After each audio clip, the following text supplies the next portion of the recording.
সালাম ও শুভেচ্ছা প্রিয় দর্শকবৃন্দ। আজকে আমরা যে সিনেমাটি নিয়ে আলোচনা করব তার নাম হলো মালিক। এটি একটি তীব্র পলিটিক্যাল ক্রাইম থ্রিলার ড্রামা, যা ৯০ দশকের এলাহাবাদে এক ভয়ঙ্কর ব্যক্তিত্বের উত্থানের গল্প বর্ণনা করে। রাজকুমার রাও এর কেন্দ্রীয় ভূমিকায় এই চলচ্চিত্রটি ক্ষমতা, বিশ্বাসঘাতকতা এবং উচ্চাকাঙ্ক্ষার শেষ পরিণতির দিকে আলোকপাত করে।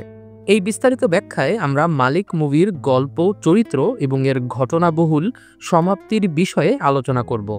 ৯০ দশকের এলাহাবাদের রাজনৈতিকভাবে উত্তপ্ত পরিবেশে সেট করা এই গল্পতে প্রতিটি হ্যান্ডশেকের পেছনে আরেকটা লুকানো গল্প রয়েছে এবং প্রতিটি মিত্রের একটি গোপন মূল্য রয়েছে। এই পথে আমাদেরকে নেতৃত্ব দিচ্ছেন রাজকুমার রাও, যিনি দীপক নামের নম্র সূচনা থেকে স্বঘোষিত প্রভু বা মালিক হয়ে ওঠেন ধীরে ধীরে।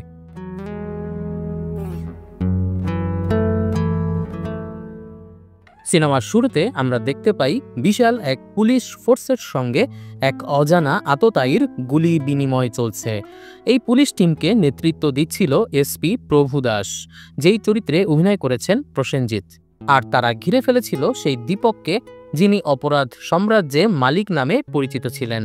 ধ্বংসস্তূপের মাঝে একাই তিনি প্রতিরোধ গড়ে তুলেছিলেন পুলিশের বিরুদ্ধে। এখান থেকে গল্প পেছনে ফিরে যায়, দেখা যায় মালিক কিভাবে এই পর্যায়ে পৌঁছলেন। ২ বছর আগেও দীপক ছিল এক সাধারণ যুবক, যিনি শ্রেণী, জাতি এবং আইন প্রয়োগকারীদের নিষ্ঠুর অবিচারের মধ্যে আটকে ছিলেন। দীপক কলেজে থাকতে এলাকার একজন প্রখ্যাত ফুটবলার ছিলেন। তার সবচেয়ে কাছের বন্ধু ছিল আয়ুষ্মান।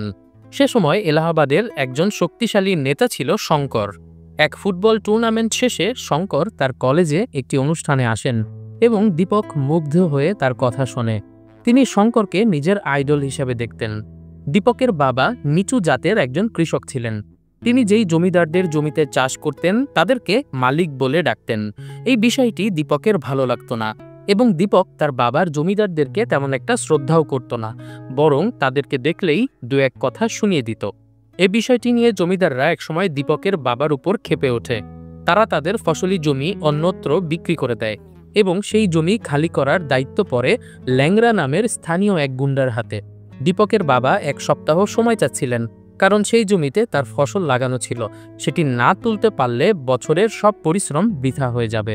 কিন্তু ল্যাংরা কোনো অনুনয় বিনয় না শুনে দীপকের বাবার ওপর দিয়ে ট্রাক্টর চালিয়ে জমি নষ্ট করে ফেলে। দীপকের বাবাকে আহত অবস্থায় হাসপাতালে ভর্তি করা হয়।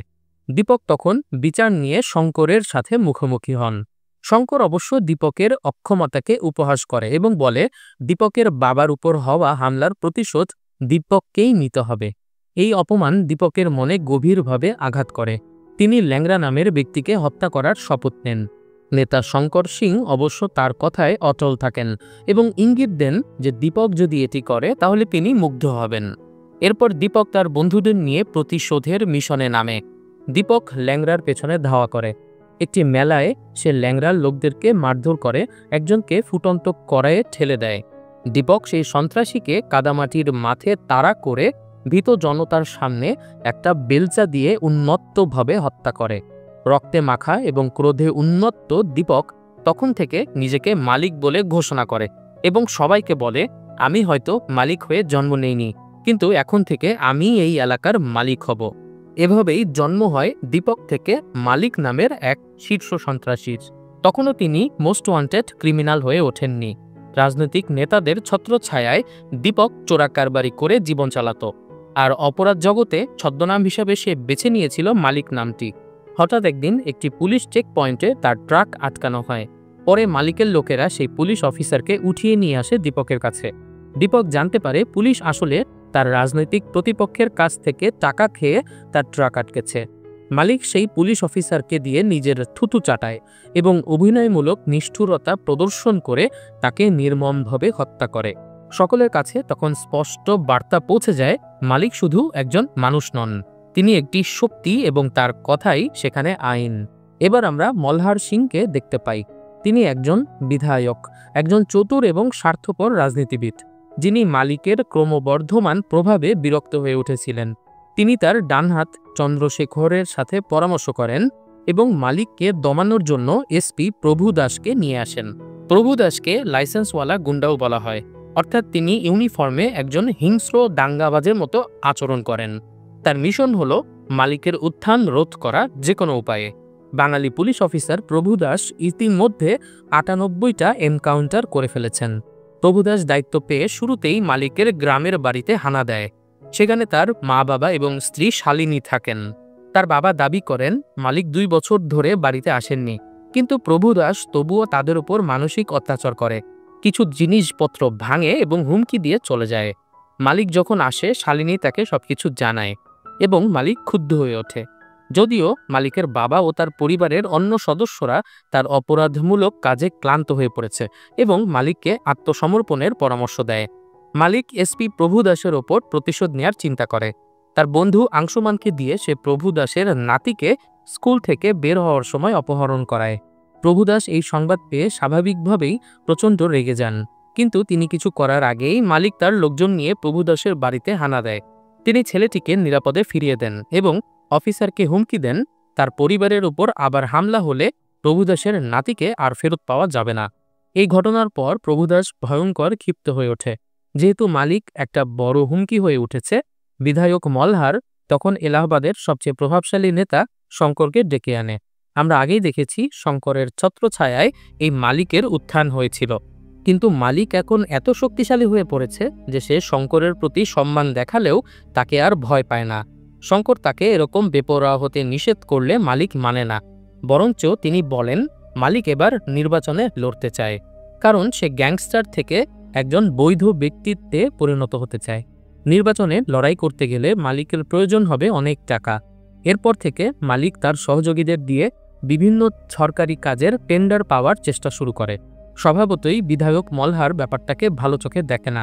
তার ডান হাত চন্দ্রশেখর মালিকের একজন সহযোগীকে হত্যা করে, যিনি একটি সেতুর টেন্ডার পেয়েছিলেন, যা মালিকের বৈধতার পথে একটি পদক্ষেপ ছিল।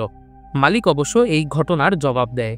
সে চন্দ্রশেখরের ডেরায় হামলা চালায় এবং সেখানকার অনেকগুলো লোককে সারিবদ্ধ করে গুলি করে হত্যা করে। মলহার এই ঘটনায় ক্ষুব্ধ হয়ে প্রভু দাসকে তাচ্ছিল্য করে বলে তিনি কবে তার কাজ করবে। মলহার সিং যেহেতু সেই এলাকার বিধায়ক ছিল, তাই প্রভু দাস অনেকটা বাধ্য ছিল তার পক্ষে কাজ করার জন্য। তবে স্বাভাবিক আইনি প্রক্রিয়াতে সে কিছু করতে পারছিল না, কারণ এলাকার মানুষজন মালিককে রবিনহুডের মতোই ভালোবাসে। কেউ তার বিরুদ্ধে কোনো সাক্ষ্য দিতে রাজি হয় না। তাই প্রভু দাস সিদ্ধান্ত নেয় তারা মালিককে এনকাউন্টার করে শেষ করবে। প্রভু দাস মালিকের ঘাঁটিতে হামলা করে এবং একটি বিশাল গোলাগুলি হয় সেখানে। মালিকের বন্ধু তাকে পালাতে রাজি করায়। তারা উভয়ই উপলব্ধি করে যে তাদের দলে একজন গুপ্তচর আছে, তা না হলে পুলিশের পক্ষে মালিক কখন কোথায় যায় সেটা জানার কথা না। গ্রামের বাড়িতে ফিরে মালিক এবং তার লোকেরা কি করবে সেটা নিয়ে আলোচনা শুরু করে। তারা প্রভু দাস এবং মলহারকে হত্যার পরিকল্পনা করে। মালিকের স্ত্রী শালিনী, যিনি আড়াল থেকে শুনছিলেন, তিনি বিরক্ত হন এবং বলেন তাদের এই সমস্ত কথাবার্তা এবং অস্ত্র নিয়ে বাড়ি থেকে বেরিয়ে যেতে হবে। একান্তে তিনি মালিককে বলেন তিনি তার জীবন নিয়ে উদ্বিগ্ন, কারণ পুরো রাষ্ট্রযন্ত্র তার পেছনে লেগেছে। শালিনী চায় মালিক আত্মসমর্পণ করে আলোর পথে ফিরে আসুক, তবে মালিক তাতে কর্ণপাত করে না। এদিকে শঙ্করের বাড়িতে একটি শান্তি স্থাপনের বৈঠক হয়। শঙ্কর চাইছিল মালিক এবং মলহারের মধ্যে একটি শান্তি চুক্তি করিয়ে দিতে। মালিক নির্বাচনে দাঁড়ানোর প্ল্যান ছেড়ে দেবে এবং এলাকার কোনো টেন্ডারে হাত দেবে না। বিনিময়ে মলহারও পুলিশকে দিয়ে মালিককে তাড়া করা বন্ধ করে দেবে। তবে মালিক এই শর্তে রাজি হয় না। সেখানেই মালিক চন্দ্রশেখরের সাথে হাতাহাতিতে জড়ায় এবং শঙ্কর যখন তাদেরকে আলাদা করার চেষ্টা করে তখন মালিক তাকেও অপমান করে। শঙ্কর, যিনি একসময় তার পরামর্শদাতা ছিলেন, এখন মালিক তাকে সবার সামনে অপমান করে বসলে শঙ্কর বুঝে যায় মালিক এখন এক নিয়ন্ত্রণহীন সন্ত্রাসীতে পরিণত হয়েছে। মালিক যদি একবার নির্বাচনে দাঁড়িয়ে জিতে যায় তাহলে পুরো এলাহাবাদে তাদের কোনো নিয়ন্ত্রণ থাকবে না। ফলে শঙ্কর সিং, মলহার সিং এবং চন্দ্রশেখর তিনজন মিলে মালিককে নির্মূল করার জন্য একটি চুক্তি করে। তাদের সবুজ সংকেত পেয়ে এসপি প্রভু দাস একটি নির্মম ম্যানহান্ট বা এনকাউন্টারের পরিবেশ সৃষ্টি করে। একে একে এসপি প্রভু দাস আর মলহারের ক্যাডার চন্দ্রশেখরের দল মিলে বিভিন্ন জায়গা থেকে মালিকের লোকদেরকে হত্যা করতে থাকে। এমনকি মালিকের গ্রামে তার বাড়ির চারপাশে অবস্থান নিয়ে তারা দিন গুনতে থাকে মালিককে শেষ করার। ক্রমাগত নিজের লোকদেরকে হারিয়ে মালিক ঘুরে দাঁড়ায়। এতদিন মালিকের বাহিনী লোকাল অস্ত্রশস্ত্র নিয়ে নিজেদের কাজ চালালেও এখন পুলিশের সাথে মোকাবেলা করার জন্য অনেকগুলো অটোমেটিক রাইফেল বা সাবমেশিন গান কিনে ফেলে তারা। মালিক শুরু থেকেই জানত তার রাজনৈতিক গুরু শঙ্করের গ্রিন সিগন্যাল ছাড়া পুলিশ এভাবে তাকে এনকাউন্টারের সুযোগ খুঁজত না। অর্থাৎ তার গুরু শঙ্কর সিং তার সঙ্গে বেইমানি করেছে। রাতের আধারে মালিক তার দলবল নিয়ে শঙ্কর সিংয়ের বাড়িতে অভিযান চালায়। নতুন কেনা সাবমেশিন গানগুলো দিয়ে গুলি বৃষ্টি ঝরায় তার বাড়িতে এবং সবাইকে শেষ করার পর শঙ্কর সিংকে নিজের হাতে হত্যা করে মালিক। শঙ্করের মৃত্যু পুরো দেশকে নাড়িয়ে দেয়। আগেই বলেছি, শঙ্কর ছিল রাজ্যের এক প্রভাবশালী নেতা। এ ঘটনার পর মালিকের স্ত্রী শালিনী আবার তাকে শান্ত করার চেষ্টা করে। তিনি বলেন তার নিরাপত্তার জন্য তাদের শহর ছেড়ে চলে যাওয়া উচিত। তিনি মূলত বলতে চান তিনি একজন স্বাভাবিক স্বামী চান, এমন কোনো স্বামী চান না যে একদিন খবরের কাগজের শিরোনাম হবে। কিন্তু মালিক বলে সে কাপুরুষ নয় এবং সে পালাবে না। কিন্তু মালিক যখন জানতে পারে তার স্ত্রী শালিনী গর্ভবতী, তখন সন্তানের ভবিষ্যতের কথা ভেবে মালিক শেষ পর্যন্ত রাজি হয় আত্মসমর্পণ করতে। আত্মসমর্পণ করলে হয়তো 10 বছর কারাগারে কাটাতে হবে তাকে। এরপর মুক্তি পেয়ে স্বাভাবিক জীবনে ফিরে যাবে তারা। স্ত্রীকে এরকমই প্রতিজ্ঞা করে মালিক।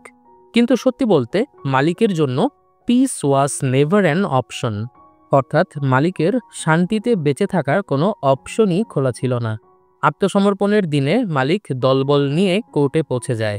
কাগজে সই করতে যাচ্ছিলেন তিনি, কিন্তু তখনই তাকে জানানো হয় একটা সমস্যা হয়েছে।